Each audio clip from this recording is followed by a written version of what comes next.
lovely folks of YouTube, Ren here. I apologize, it is a windy day. It is not my first choice to film on a day like today, but today is probably going to be the only day I have to do this because we've had so much rain. What I am doing today is I am planting my bulbs. I usually do this after Samhain, which is why I've listed it as being in that part of the wheel of the year, but when you plant your bulbs is going to be dependent on where you are. And I apologize, we may also get interrupted by my little cat friend here. He's off screen right now, but he may come over here. We've been calling him Hades, so if you see him, that's his name. Anyway, bulb planting has to take place in the colder weather. Bulbs need that time of dormancy before they bloom in the spring, so we always plant them when it's colder, but you want to make sure you get them in the ground before the ground freezes as well. So you have a window usually between first frost and first freeze is when you want to plant them. For us here in Virginia, that usually happens in late October to early November, which is where we are right now. Right around or after Samhain is when we plant it. But if you're further north, it may be earlier for you. And of course, everything is going to be topsy-turvy if you're in the southern hemisphere, as always. So I have 3 different bulbs that I'm planting here today. I will definitely show you 2 of them at the very least. I bought these in just a regular, I got these on sale at the grocery store actually. It is a bulb mix that was all just thrown in a bag together for $5, which is a really good deal. So these are the bulbs that I'm going to plant here. So this is a tulip. This is the Tulip Lilac Wonder. I have it in sandwich baggies because I had to separate them out because they were literally all in a bag jumbled together. I had to sort them and identify them myself, so I'm hoping that I'm correct. Tulips are usually pretty easy to identify though. They have that nice little teardrop shape. It's pretty distinctive. The Lilac Wonder tulip is not your standard tulip. It's a different species. I don't remember. I think it's Tulip Bakeri, I want to say. It's what we call a wild tulip. So unlike a lot of other tulips, this one is smaller, only grows to about 6 inches tall. The flowers are more pointed, so they make sort of more of a star-shaped flower. Sort of a lilac pink color, as you can imagine from the name. Only about 6 inches tall, I may have mentioned that. But also this tulip will naturalize. So if you're looking for the best bang for your buck, you want to look for a bulb that is listed as being a naturalizing bulb. What that means is that the bulbs will divide and spread and to encompass a larger area over time. A lot of the fancier tulips do not naturalize. In fact, you're lucky if you can get more than 1 or 2 blooming seasons out of them before they just die altogether. But this one should give me years and years and years worth of flowers. So we've got the Tulip Lilac Wonder that I'm planting. This one, which you can see, I've soaked in some water here. This is Anemone. Anemone blanda specifically, which is the bulbing anemone. I have another anemone in my garden, which is the Rhizome Anemone. This one is the bulbing one. This one will put up flowers in the spring and then die back over the summer and put on another show next year. This is another one that will naturalize. It will spread to encompass a larger area. This one grows to about 4 to 5 inches tall, makes sort of like daisy-like flowers in blue, pink, and white. Really cute little plant. Wind flower is one of the common names on this one. Now, as you can see, this one, they're like little, dried, wizened nuggets when you first get them, so they do need to be soaked in water for about 24 hours before you plant them, just to get them prepped.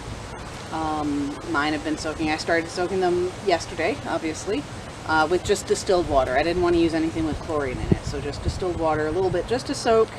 You can see they look a little murky, muddy looking, but that's okay because they're going to go in the dirt. So this is the last one that I have planned, that I'm planning on planting. This is an allium, the allium ping pong. And this one, as you can imagine, allium is an onion. This is actually a decorative onion, and you can tell it looks just like a little onion. So pretty distinctive. It smells like an onion. It is in the onion family because being an onion family, it is very resistant to a lot of pests that would normally eat your bulbs. Squirrels in particular tend to like to eat bulbs. Tulips especially, they love tulips. Hopefully they won't eat these because these are wild tulips, but deer also will eat a lot of the plants, the bulbs, plants that come up from the bulbs, but they don't eat alliums because they don't like onions. So if you have a lot of deer or critters in your yard, alliums are always a good one to go for. alliums are also super attractive to bees. So all of these plants theoretically should attract bees in some way, shape, or form. Give them something to eat in the spring. But the alliums in particular, I have some in the front that they just go bananas for. So I'm hoping that they'll do this in the back. Ping pong is a smaller allium, only grows to about maybe 1.5 feet, 2 feet tall, and makes flowers that look like ping pong balls. So excited about that. So here's what I have done in order to get ready. This is where I'm going to put my anemone and my tulips. I have dug out sort of a little trench that's about 2.5, 3 inches deep. Okay. Now you can just dig out individual holes for the bulbs. General rule of thumb, most bulbs when you buy them they will tell you how deep to plant them, but if you're never sure or if they don't give you instructions, generally however big the bulb is, it's about 3 times that depth. So like this little anemone, it's about 1/2 to 3/4 inches. So I would plant this anywhere between 2 and 3 inches. The tulips are a little bit bigger. They're like about 1 inch to 1.5 inches. So I would plant these about 4 inches deep. And then this allium is about the same size as the tulip, so that would also go about 4 inches deep. Basically, however big the bulb is, you want at least twice that size in dirt on top of it. That's just to make sure that it gets that good growing in. You also don't want to plant them too deep, of course, because then they just won't have enough energy to come all the way up to the top. If you plant them too shallow, then they won't be able to develop the good root system that they need in order to grow. So it's kind of a tricky thing, making sure that you get them at just the right depth, but usually they're pretty hardy and they can figure it out. So bigger bulbs, plant them deeper. Smaller bulbs can be a little shallower. As you can see, these are smaller, so I'm only doing about 2 to 3 inches. There are some bulbs that I will plant up to, 8 to 10 inches deep, depending on what they are. Like the hyacinths tend to be, those are big bulbs, like about the size of a tennis ball, so they tend to go pretty deep. I've dug out my area here. The reason that I've dug it out, just the whole area like this, is just to make it easier on me. My preferred method for planting bulbs, in order to make it look more like a natural growth pattern, is the scatter method. So and you can do this even if you don't dig out a whole area. If you just literally toss the bulbs, and wherever they land, that's where you plant them. You can toss them out onto bare dirt, and then just dig the hole there. But this way you get sort of a more natural appearing scatter, instead of the more rigid appearance of just perfectly spaced bulbs. So now that I have these out here, I'm basically get just a little extra space here. Hello, wormy worm. You can stay there, that's fine. And with tulip bulbs, they do have a visible top and bottom, so you want to make sure the bottom of the bulb is down and the top of the bulb is up. Because again, that's just giving the plant a little bit easier time of growth.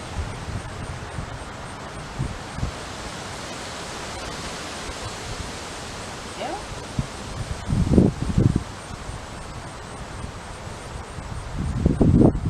Just like that. And this soil is super wet. This one I'm actually going to bring a little bit further back, just because I want to have the anemones in front. Anemones are a little bit shorter than the tulips, so we're going to have more of the anemones in front and more of the tulips in back. You always want to consider the height of your plants when you're planting them. The plants should always be in the front, so that way they don't get drowned out like here. These guys.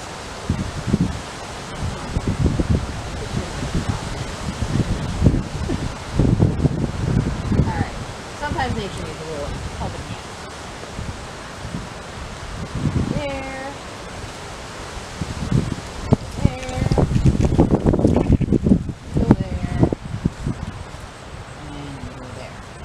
So we have our bulbs in there. They're in a fairly uneven, natural looking spread. And they will send off little bulblets and increase in number. Oh my gosh, the soil is so wet. It is so wet here. This has been the wettest year ever, I swear.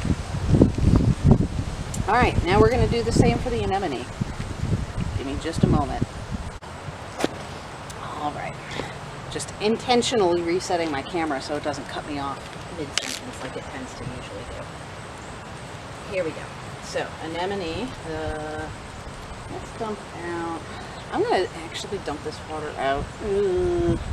Let's dump it out over here. I don't want this to go on my plants, this water that they were soaking in, because a lot of the time, sometimes the reason we soak plants as well, I'm not sure about anemone, but I know that in other plants it happens. We soak the plants in order to remove the growth inhibitors that may be naturally present on them. A lot of plants and seeds will have those natural growth inhibitors that will leach off through successive waterings. If there are any growth inhibitors in these, of course, I don't want them to be on the plants. So, you can see with the anemones, like, they don't really have a very clear top and bottom to them.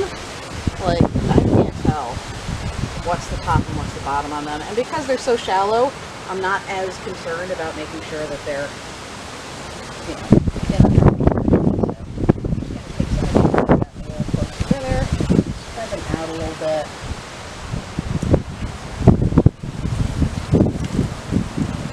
Go. Now you can see why I dug the big trench, because now that all my bulbs are in place, I literally just need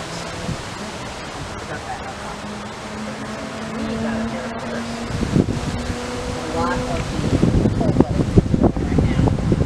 Chickweed and henbit and all those things are actually really good natural things in and of themselves. But I don't want them to go around causing my bulbs right now. This little area where I'm planting the bulbs is somewhere where I usually put calendula. And since calendula is an annual, it only grows for one season and then dies back. And it only grows in the warm weather in the summertime. This will kind of fill in this space in the springtime and give me something pretty to look at before I get my calendula out there. And that's really the key, is that you want to try and maximize your space. Get as much as you can for all your seasons that you can grow something. So bulbs are really good, what we call underplanting, for areas where you're only growing things in the summertime. There's another big wormy. Yeah, see there. Please.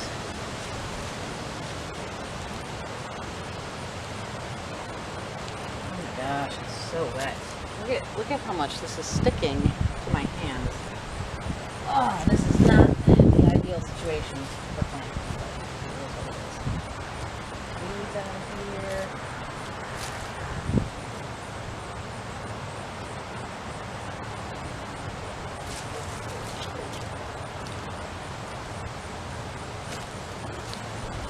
And then I will just top dress this with a little bit of compost from my compost bins to give them a little bit of extra nutrition that they're going to need. They will basically sort of sleep through the winter, and then as soon as the ground starts to warm up again in the spring, they're going to pop up. They'll give me a nice show of flowers in the springtime, and then as soon as the weather starts to get hot and it's about time for me to plant my calendula anyway, they will all die back and go dormant again. So you get that nice staggered planting, something going on, and not so much, with that there, not so much of an empty space throughout the seasons. So there we go, there's that one. Okay. I don't even know how I'm going to be able to turn off my camera with my hands, it's dirty. But, anyway, lots of other bulb options out there. Obviously, I did anemones and tulips here. I talked about the alliums. Other bulbs that are really good for springtime planting, especially if you're going to naturalize. One of the options that we call it, I gotta shift my legs here. There is something called naturalizing a lawn, where you can actually underplant bulbs underneath your grass to make it look a little bit more like a spring meadow in the early spring. A lot of bulbs are really good for doing that as well. One of the bulbs that I have that I've actually been naturalizing my lawn in the front with is something called Chianodoxa, which sort of makes little like 3 to 4 inch tall star-shaped flowers. Snowdrops are a bulb as well. That's Galanthus, if you're ever looking to shop for those. I know snowdrops are sort of like a ubiquitous flower of Imbolc. They're usually one of the first ones that pop up in the spring alongside crocus, which is also a very early spring flower. Those are both widely available bulbs and also good for naturalizing as well. One of my personal favorites, which I actually did a video on, one of my very first videos, is the Narcissus tete-a-tete, which is just a little mini daffodil, only grows to about 4 inches tall, wildly prolific naturalizer. I actually dug up a bunch of my tete-a-tete bulbs last fall to give to one of my friends, and come this spring, you couldn't even tell that I dug up half of the bulbs that were out there. There were so many.